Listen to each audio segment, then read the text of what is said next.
Amén, amén, amén, amén. ¿Me escucha? Ahora sí. Buenas tardes. ¿Cómo se encuentran el día de hoy? Bueno, me alegra que podamos vernos una vez más. Bueno, quiero que abra su Biblia, por favor, en Primera de Corintios, capítulo 9. Primera de Corintios, capítulo 9.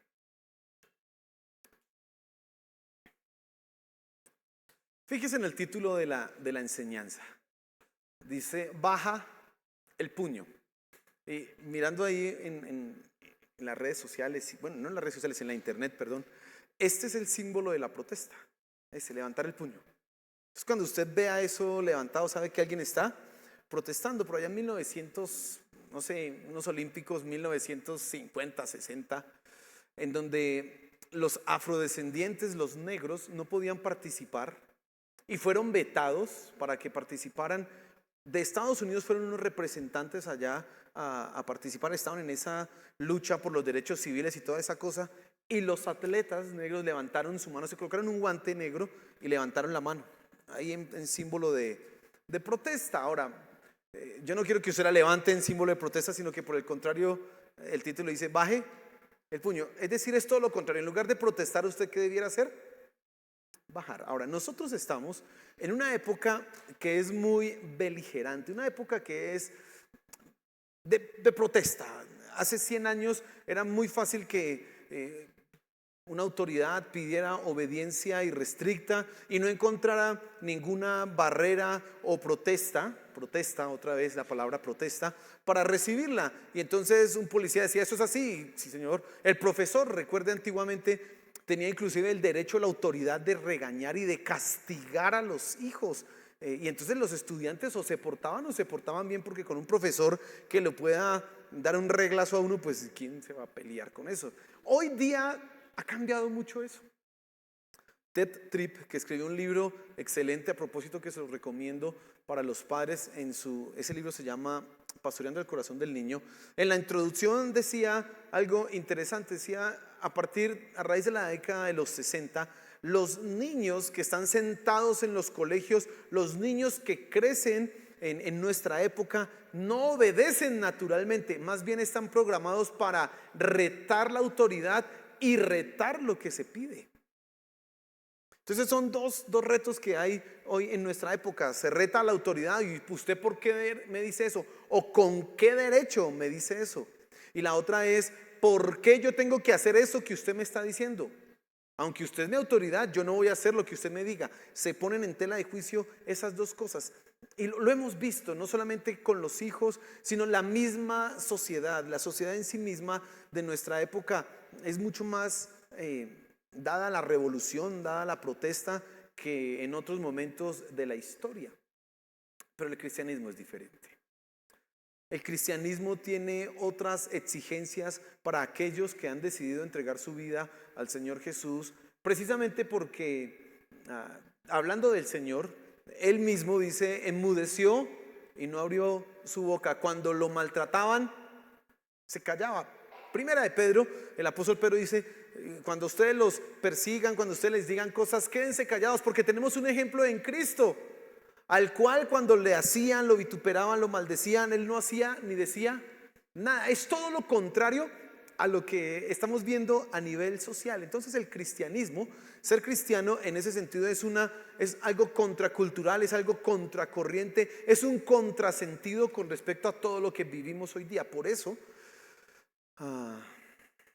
algunos teóricos sociales identificaron que la religión cristiana era un problema para que los pueblos se emanciparan, para que los pueblos se liberaran. Porque imagínense, yo, un pastor, predicándole a todas sus ovejas, hermanos, no le baje el puño, y ellos allá diciendo, levante el puño. Pues eso decían, hay que acabar con la iglesia, con esos mensajes, porque necesitamos, por el contrario, es un mensaje, una predicación o una religión que en lugar de decir, baja el puño, levántalo. Ahora, ¿cómo Pablo enseña a la iglesia de los Corintios que deben bajar el puño? ¿Y por qué nosotros llegamos a este punto? Recuerda, hace 8 días miramos el capítulo 8 de 1 Corintios, en donde entendíamos que lo más importante era el amor en cuanto a las decisiones. Hay diferentes circunstancias que se ponen un poco difíciles en cuanto a lo que yo puedo o no puedo hacer, y un criterio para que yo tome una decisión no es yo tengo la libertad, no es yo puedo, sino el amor a mi hermano. Porque lo que yo puedo hacer puede convertirse en tropiezo para otra persona. Por eso Pablo termina el último versículo del capítulo 8, él está hablando de la carne sacrificada a los ídolos, y él termina diciendo: por tanto, si para no causar tropiezo a mi hermano no debo comer carne, pues nunca voy a comer carne. Él está colocando el criterio del amor como lo más fundamental al momento de tomar decisiones. Ahora, ¿cómo vive eso Pablo en su vida? Es lo que vamos a ver esta noche, y vamos a prestarle mucha atención a lo que dice 1 Corintios 9. Ahora yo voy a leer todo el pasaje, son 27 versículos aproximadamente, si no estoy mal, bueno. Pero no los voy a leer todos de una sola, sino que voy a leer los fragmentos que me interesan de acuerdo a lo que vamos viendo en la enseñanza. Entonces vamos a tener primero la dignidad de Pablo, luego vamos a ver los derechos de Pablo, luego vamos a ver cómo Pablo baja el puño, y finalmente vamos a pensar en nosotros. Ahora, ¿por qué quiero mirar todo el capítulo? Porque necesitamos entender todo el argumento como Pablo lo está definiendo y delineando, y no detenernos tanto en los detalles, porque si yo me detengo en los detalles puedo perder de vista precisamente el argumento general, y lo que me interesa que ahora quede en tu mente, en tu corazón, es que uno, yo soy libre y puedo hacer lo que quiera, pero no todo me conviene. Todo no me puedo dejar dominar de cualquier cosa. Dos, yo soy libre, pero en cuanto a las cosas que puedo hacer, tengo que pensar primero en el amor. Ahora, ¿cómo yo hago esa renuncia por amor? Vamos a mirarlo aquí con el apóstol Pablo, y preste usted mucha atención. Mire el versículo 1, 2, 1 y 2 y partecita, no, 1 y 2 completos.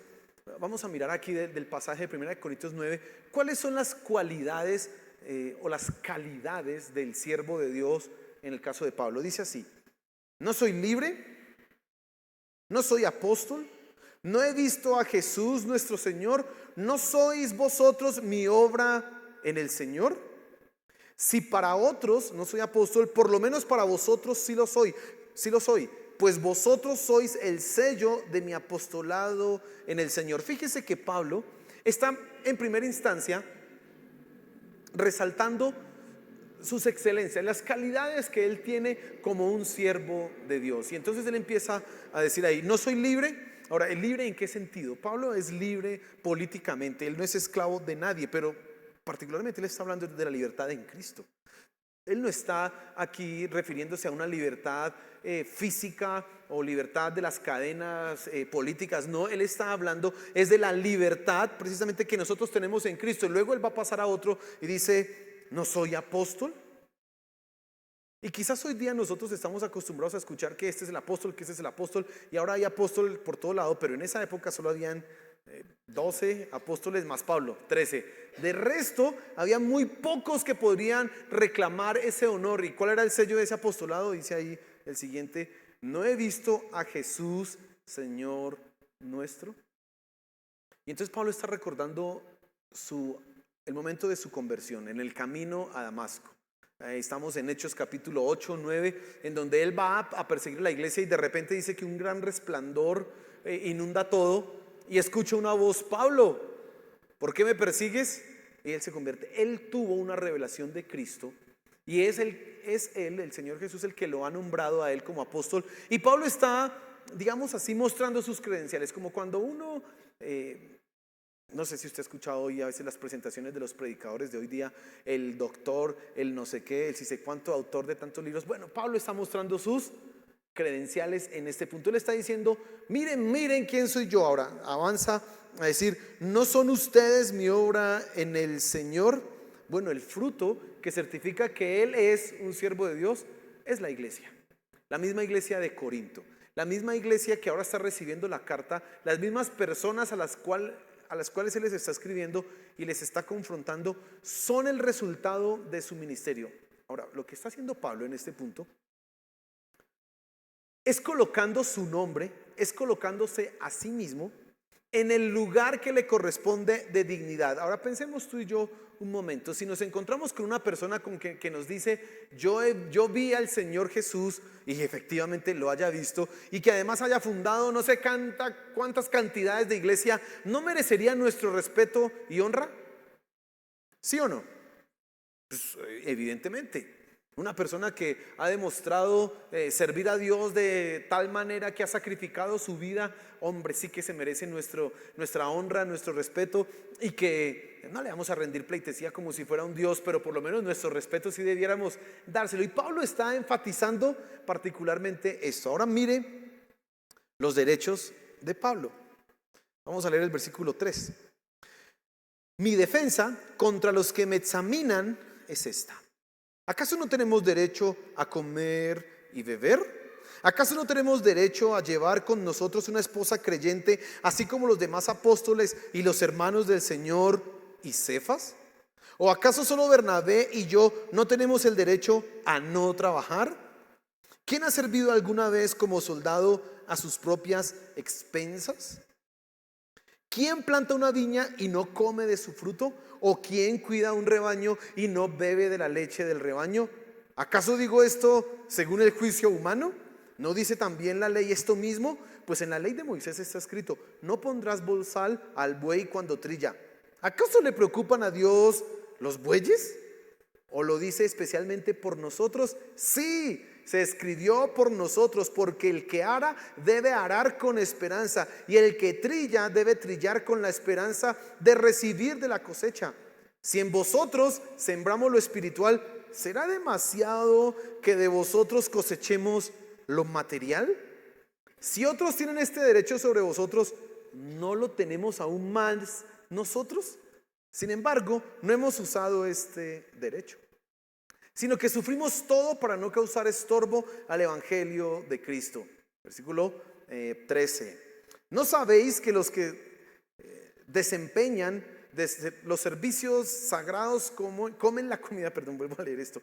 ¿No sabéis que los que desempeñan los servicios sagrados comen la comida del templo, y los que regularmente sirven al altar, del altar reciben su parte? Así también ordenó el Señor que los que proclaman el evangelio vivan del evangelio. Tremendo. ¿Qué está diciendo Pablo? Ahora, devuélvase a lo anterior. Primero le está diciendo: yo soy un apóstol, yo vi a Jesús, además yo soy libre porque Cristo me hizo libre. Ustedes son la evidencia de que yo soy lo que digo ser. Y luego pasa a un tema que siempre ha generado, mire, hasta Pablo lo está colocando aquí, como que desde siempre ha habido problema porque les pagan a los que predican el evangelio y porque se recogen ofrendas para que ellos puedan vivir, y como que eso también ya había un problema desde hace tanto tiempo. Y entonces Pablo pasa a hacer algunas enumeraciones. Dice Pablo en primera instancia: ¿acaso no puedo yo comer o beber? ¿Y la respuesta cuál es? ¿Pablo puede comer o beber? Pues sí, obvio, no va a decir que no. Obvio, claro. ¿Puede comer? Es libre. ¿Puede disfrutar un buen pedazo de carne? Claro. ¿Puede tomar vino? ¿Puede hacer algo? Claro, lo puede hacer. Luego él dice: ¿acaso yo no puedo tener una esposa como todos los demás tienen? Los demás, tanto Cefas, Pedro, los hermanos del Señor Jesús. Es interesante que Pablo diga ahí los hermanos del Señor Jesús, porque quiere decir que él conocía a los hermanos del Señor Jesús. Parece que conocía a Santiago y a Judas, los dos hermanos del Señor Jesús. Dice: ellos también tienen esposa y yo no puedo. Ahora la pregunta es: ¿Pablo podía? Y finalmente Pablo dice: ¿no puedo yo esperar que ustedes me paguen a mí? Y la pregunta es: ¿Pablo podía esperar que le pagaran a él? Ahora, se sabe que Pablo tenía todos esos derechos debido a sus calidades como apóstol. Y el argumento de Pablo va a girar no precisamente a todos esos derechos, sino a lo que él hace, que ahorita lo vamos a mirar, precisamente por estos asuntos que él está enseñándole a la iglesia en Corinto. No vamos a perdernos de perspectiva, que hay muchos detalles que no vamos a revisar, pero Pablo está precisamente, por ejemplo, en el asunto a lo que más él le dedica tiempo de ese fragmento que acabamos de leer. No es a la comida, a la bebida, no es a la esposa, sino al dinero. Él dice, ¿acaso es que uno va a pelear una guerra y gasta uno de su plata? No, el que lo contrata a uno, que le pague. ¿Acaso si yo me pongo a trabajar en un campo, no debo esperar que de lo mismo que sale ahí, venga para acá? Y él va a tomar algunas, su argumento va a girar usando 4 cosas. Primero, es lo justo vivir del trabajo que se realiza. Pablo va a un argumento, pues que todos entendemos. Si usted trabajó, pues coma, es obvio. Usted ayudó a sembrar esa cosecha, pues coja un pedazo para usted, porque usted lo trabajó. Y luego él va a usar un argumento que es, la ley enfatiza lo mismo, por eso él dice, no pondrás bozal al buey cuando está trillando. Y está la costumbre, y yo lo he visto por acá en nuestras tierras, que está el animal trabajando y le colocan como pues, un costal para que no pueda comerse lo que está ahí. Y dice, no le ponga porque si está trabajando, él tiene derecho.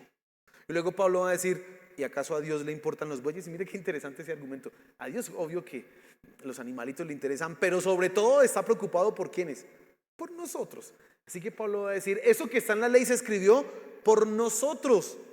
Luego Pablo va a decir, lo justo es que si yo le he dado a ustedes bienes espirituales, lo justo es que ustedes me devuelvan bienes materiales a mí.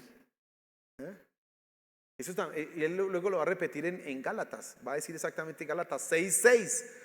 ¿Qué días por ahí se lo leí a alguien? Gálatas 6:6 dice lo mismo. Todo aquel que ha sido enseñado en la palabra de Dios haga partícipe al que le ha enseñado de las bendiciones que ha recibido.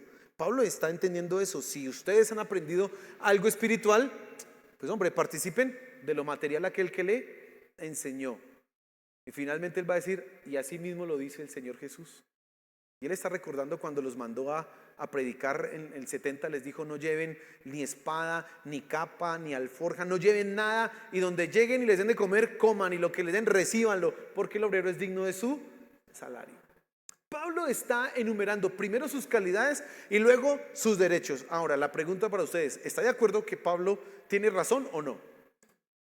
Sí, Pablo está dando muy buenos argumentos, ¿cierto que sí? Pero mire lo que hace Pablo, mire cómo Pablo baja el puño. Sigamos adelante. Versículo 15 dice, mas yo de nada de esto me he aprovechado. Y no escribo esto para que así se haga conmigo, porque mejor me fuera morir que permitir que alguno me prive de esta gloria. Porque si predico el evangelio, no tengo nada de qué gloriarme, pues estoy bajo el deber de hacerlo, pues ay de mí si no predico el evangelio, porque si hago esto voluntariamente tengo recompensa, pero si lo hago en contra de mi voluntad, un encargo se me ha confiado. ¿Cuál es entonces mi recompensa? Que al predicar el evangelio pueda ofrecerlo gratuitamente sin hacer pleno uso de mi derecho en el evangelio. Y quiero leer el versículo 12, la última parte en donde dice, sin embargo no hemos usado este derecho, sino que sufrimos todo para no causar estorbo al evangelio de Cristo. ¿Cómo Pablo está enseñándole a los corintios que por amor deben estar dispuestos a renunciar a sus derechos y a que su libertad sea limitada con su propia vida? Pablo tiene todos los derechos de decirle a los corintios, bueno, me hacen el favor y me mandan una ofrenda acá, en donde estoy, y tiene que ser mensual, porque es que ustedes me deben su vida espiritual a mí. Así que no se me hagan los locos ahí con lo que les corresponde. Manden, ¿qué hubo? Manden. Tenía todo el derecho. Pero Pablo dice, no usamos este derecho. Yo no voy a usar ese derecho de cobrarles a usted el evangelio. Y él da 2 argumentos. Primero, porque se me ha dado a mí la tarea de predicarlo. Así que si lo predico, pues ya tengo la tarea. No hay recompensa en eso. ¿Sabe qué está diciendo Pablo? Soy siervo inútil si solo predico el evangelio. Dice, si lo hago de mala voluntad, igual tengo que hacerlo.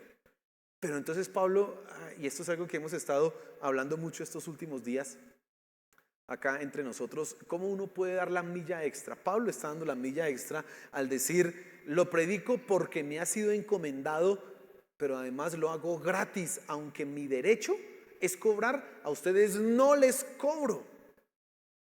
A ustedes no les pido que me paguen. Se sabe que Pablo, durante todo su ministerio, lo que hizo fue trabajar con sus manos. Él era un fabricante de tiendas Y entonces llegaba a la ciudad de Corinto y se ponía a trabajar en las mañanas, muy seguramente iba haciendo las tiendas que vendía y luego se iba a predicar. Y al otro día se levantaba muy temprano a hacer tiendas y luego a predicar. Y así se la pasaba en esa labor y en ese trabajo. Por lo tanto, Pablo le está diciendo a los corintios: mire, ustedes creen que yo les estoy pidiendo cosas solo por molestarlos y por cansarles la vida. No, yo mismo soy un ejemplo, está diciendo Pablo.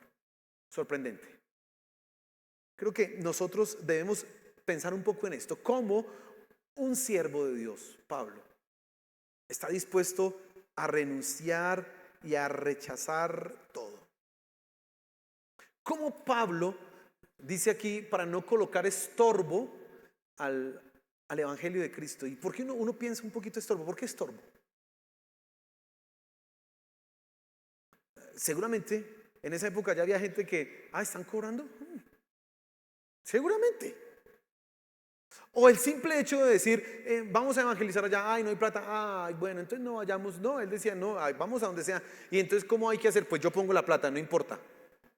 Que no hay, que nadie me colabora, no interesa, yo voy y yo trabajo. Y a donde llegue yo pongo mi dinero y me esfuerzo en hacerlo. No colocar un estorbo. Imagínense esto que está diciendo Pablo. Una renuncia a sus derechos legítimos. Pablo lo ha argumentado muy bien acá. Ha demostrado muy bien en esos versículos anteriores por qué él debía recibir ofrenda. Le hago un paréntesis acá. De una vez, usted debe, como creyente, cuando alguien habla en contra de que esos pastores cogen plata, y usted tiene que defender eso, y usted dice, ¿y qué espera? ¿Que entonces se mueran de hambre o qué? ¿Qué hacemos entonces? Dígales. Entonces, ¿que sean mendigos?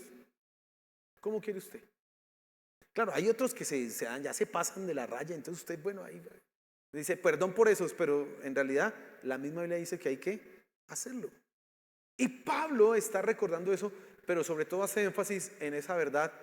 Yo he renunciado a mi derecho, y su recompensa, el extra que él está dando, es poder decir: les prediqué el evangelio gratis y ustedes no me han pagado por eso. Tenían que hacerlo, pero no me han pagado. Era su obligación, pero yo no les he cobrado. Ahora, parece ser que otros que no eran Pablo, que había fundado la iglesia, sí estaban exigiendo esto. Increíble. Otros sí estaban pidiendo en la iglesia que les dieran, y Pablo, que era el que tenía derecho, no le estaba exigiendo. Por eso él dice: y si otros les piden a ustedes, pues con mayor razón yo.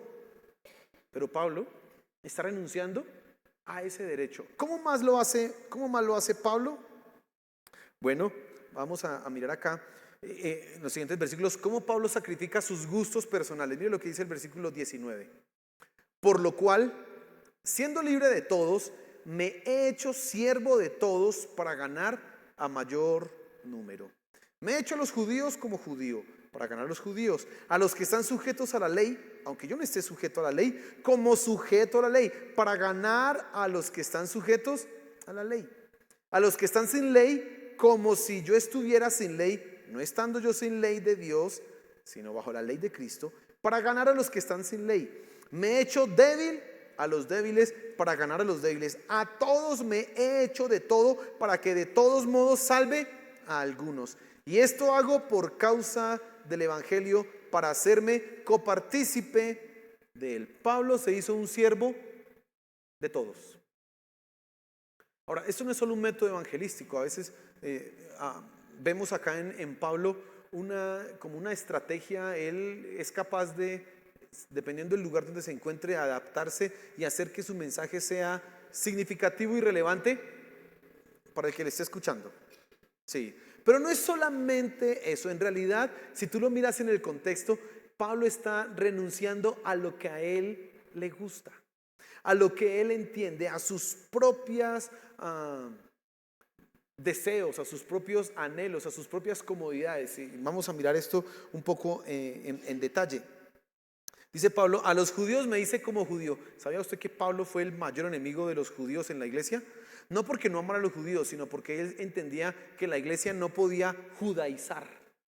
Así que él dijo a los judíos que querían que se circuncidaran los gentiles y toda esa cosa: no, aquí no, olvídense, eso no es así, punto. Los judíos lo echaron a la cárcel, lo querían matar. Pero él dice, a los judíos me hago como judío. ¿Por qué Pablo a los judíos se hace como judío? ¿Recuerdan lo que decía el capítulo 8 de Corintios? Si para agradar a algunos tengo que dejar de comer carne, pues dejo de comer carne. Y él está hablando acá, dice, si estoy con judíos, me hago como un judío para no ser tropiezo para ellos, y si puedo ganar de ellos alguno. Y luego dice, si soy gentil. Pablo no era gentil, él era un judío de pura cepa, pero dice, si estoy entre los gentiles, me hago como un gentil, con tal de no ser tropiezo y de todos ellos ganar a unos. Dice, a los que están bajo la ley, como si yo estuviera bajo la ley. Pablo es el maestro, es el predicador de la gracia. Pablo es el que precisamente enseña todo lo que nosotros entendemos, que no somos esclavos de la ley, sino que en Cristo todo eso se cumplió y que estamos bajo la gracia. Pero Pablo dice, aquí me hago como si estuviera bajo la ley. El punto que está enfatizando Pablo particularmente es como él, por amor a las personas, por amor al evangelio, está dispuesto a sacrificar sus gustos personales, está dispuesto a hacer lo que tenga que hacer. Me toca en medio de los judíos ser como un judío, yo lo hago. Hay un ejemplo claro. Pablo va a Jerusalén ya al final de sus días y le dicen, él se presenta a la iglesia y dicen, hermanos, y bueno, aquí llegué, tengo una ofrenda, y los que lo reciben le dicen, se oye de ti que has estado por allá en otros lugares predicando en contra de la ley y de este templo. Pablo dice, eso no es cierto. Entonces le dicen, haga un voto, vaya, haga un voto y pague a otros que están, y él va a hacer el voto. ¿Y por qué Pablo hace eso? Pablo podía decir, no va a pagar ningún voto porque yo estoy diciendo la verdad, que se venga el mundo encima. Pero ¿por qué Pablo accede a hacer un voto? A los judíos me hago como judío. Quizás en su consideración estaba, estos judíos fanáticos, no, qué cosa tan inmaduros, no entienden que el evangelio se abrió, no entienden que Cristo vino para salvar a todas las naciones, y ahora con estos, ay, no me interesa, yo vivo como vivo. No, Pablo dice, eso es lo que toca hacer para que ellos no tropiecen, pues voy a hacer el voto. Eso explica también por qué él mandó a circuncidar a Timoteo, porque Timoteo era un judío que había nacido fuera de Jerusalén, de padre gentil, y él lo mandó a circuncidar. Y uno se pregunta, ¿pero por qué? Si luego Pablo no está predicando que no tenemos que circuncidarnos. ¿Y por qué lo mandó a bautizar? Para no ser tropiezo ¿a quiénes? A los judíos. Y con los gentiles no se tienen que circuncidar. Tranquilos, eso no es para ustedes. ¿Está usted comprendiendo cómo Pablo está haciendo ese sacrificio por amor a los demás? Y ahora mire la última parte del capítulo, cómo termina Pablo diciendo, aún yo mismo me disciplino para ganar a otros. Y dice así los últimos versículos, dice, ¿no sabéis que los que corren en el estadio, todos a la verdad corren, pero uno solo se lleva el premio? Corred de tal manera que lo obtengáis. Todo aquel que lucha, de todo se abstiene. Ellos a la verdad para recibir una corona corruptible, pero nosotros una incorruptible. Así que yo de esta manera corro, no como la aventura, de esta manera peleo, no como quien golpea el aire, sino que golpeo mi cuerpo y lo pongo en servidumbre, no sea que habiendo sido heraldo para otros, yo mismo venga a ser eliminado. Es una ilustración deportiva lo que Pablo está colocando acá, una carrera, una competencia. Ya en esa época se sabía de las olimpiadas, ya habían torneos, habían todos estos espectáculos en donde se veían a los atletas compitiendo. Así que Pablo entiende, y parece ser que Pablo como que le gustaban esas cosas, y era un hombre además que entendía todo el asunto del ejercicio y todas esas cosas. Y Pablo utiliza esto diciéndole a la iglesia, mire, hace una pregunta retórica, ¿no sabéis? Dice que los que corren en el estadio, todos a la verdad corren, pero uno solo se lleva el premio. Les está diciendo, hombre, esto es como una competencia y hay que llevarse un premio. Usted no sabe que hay que llevarse un premio y solo se lo gana uno. Ahora, evidentemente aquí no es solo uno el que se gana el premio. Imagínense, a ver, vamos corriendo a ver quién llega al cielo. No, la puerta es grande y allá entramos todos. Pero Pablo está haciendo una alusión precisamente a correr de una manera correcta, de hacerlo como es indicado. Por eso él dice aquí, corred de tal manera que lo tengáis, y enseña, todo aquel que lucha de todo se abstiene. Y cuando usted ve un deportista que está interesado en ganar una carrera, una maratón, porque si usted mirar hay documentales, yo recuerdo hace unos años vi uno de Usain Bolt, usted sabe que ese hombre, tremendo velocista, el jamaiquino, y me puse a ver un poco los entrenamientos que hacían, y mire, ese hombre, usted lo mira ahí, estaba sin camisa, ese hombre, por todo lado músculos, eso es una cosa tremenda, y lo ponían a hacer entrenamientos, y el entrenamiento que él tenía que hacer era, no sé cuántos días era, pero el momento que lo mostraron ahí, tenía que hacer arrancar, como lo que es el arranque y la fuerza del arranque. Y entonces estaba ahí escuchando, cuando escuchaba el pito, ¡bum!, arranque y frene. Entonces, ¡pum!, arranque y frene. ¡Pum!, arranque y frene. Toda una mañana así. Llegó un momento en que él mismo se vomitó. Dice, si le pasó a ese que es un hombre entrenado, experto, ¿usted qué cree que nos pasa a nosotros? En la primera arrancada ya queda uno así, ya queda uno lesionado. Y salía el chef, porque esa gente tiene un nutricionista. Y entonces le decía, él tiene que controlar su peso, así que yo le hago, todos los días le hago pollo a las brasas o carne a la brasa, no tiene nada de grasa, le quito la piel, etcétera. Una alimentación rigurosa, todo cuidado, porque iba a competir, iba a ganar para convertirse en el más rápido de todo el mundo y de la historia, etcétera. Imagínense, una cosa increíble. Y Pablo está diciendo eso. Todo el que corre, de todo se abstiene. Ahora, ¿cuál es el punto de Pablo? Que por amor a otros, yo tengo que abstenerme. Y él está diciendo, yo soy como ese atleta.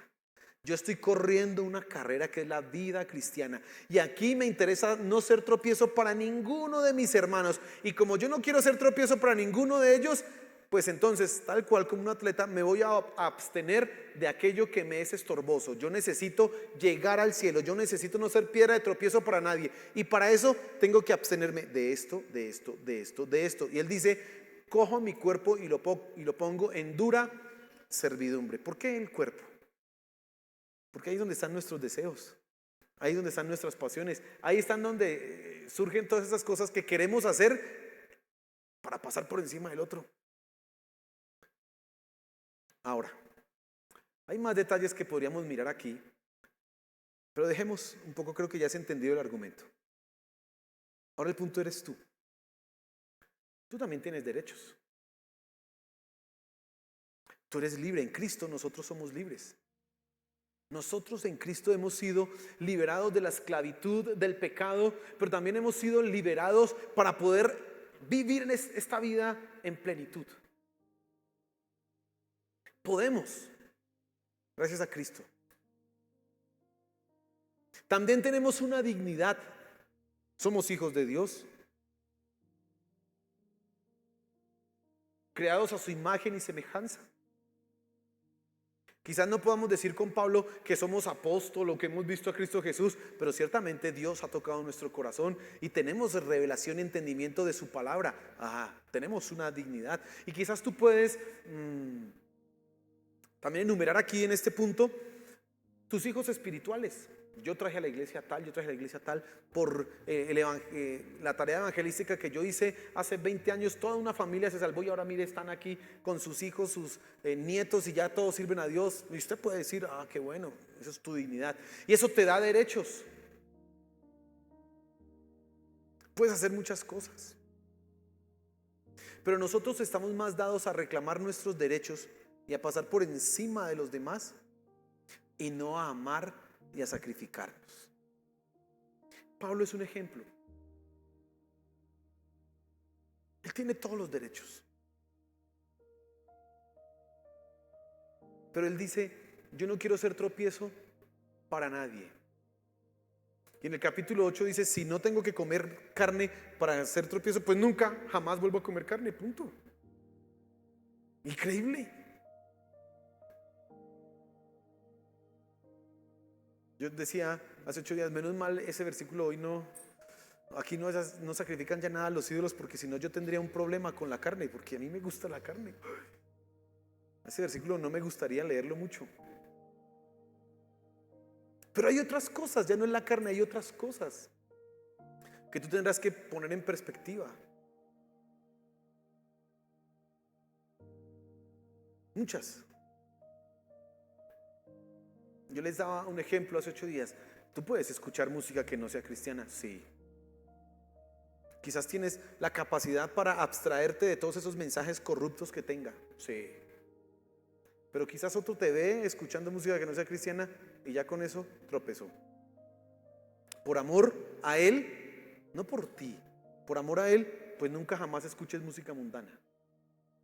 Así es que funciona. ¿Tienes el derecho de hacerlo? Pues sí. ¿Por qué no?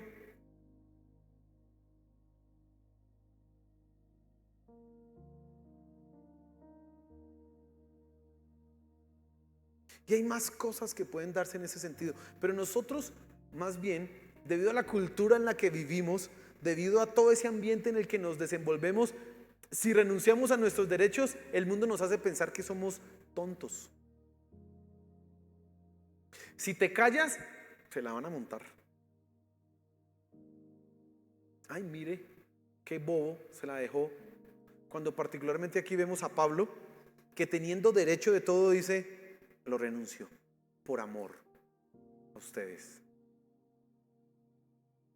Ahora, ¿y de dónde aprendió Pablo eso? De Jesús. Porque si alguien renunció a todos sus derechos para venir a amarnos, fue Él, nuestro Señor Jesús.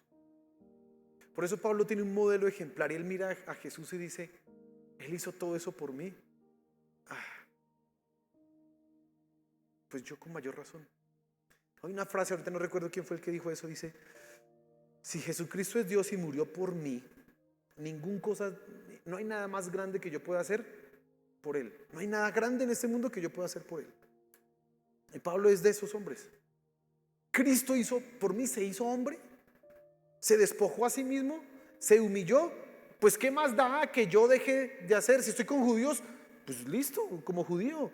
Si estoy con gentiles, pues como gentil. Ya no pongo tropiezo. No quiero ser un tropiezo para nadie. Eso es lo que está diciendo Pablo con su propia vida, porque Jesús mismo lo hizo. Tú y yo estamos llamados a esa misma capacidad de hacernos siervos, de renunciar. Y entonces yo quiero que pienses, ¿qué cosas hay en tu vida que son tus derechos? Sí. A las que deberías renunciar. ¿Qué cosas? ¿Qué cosas?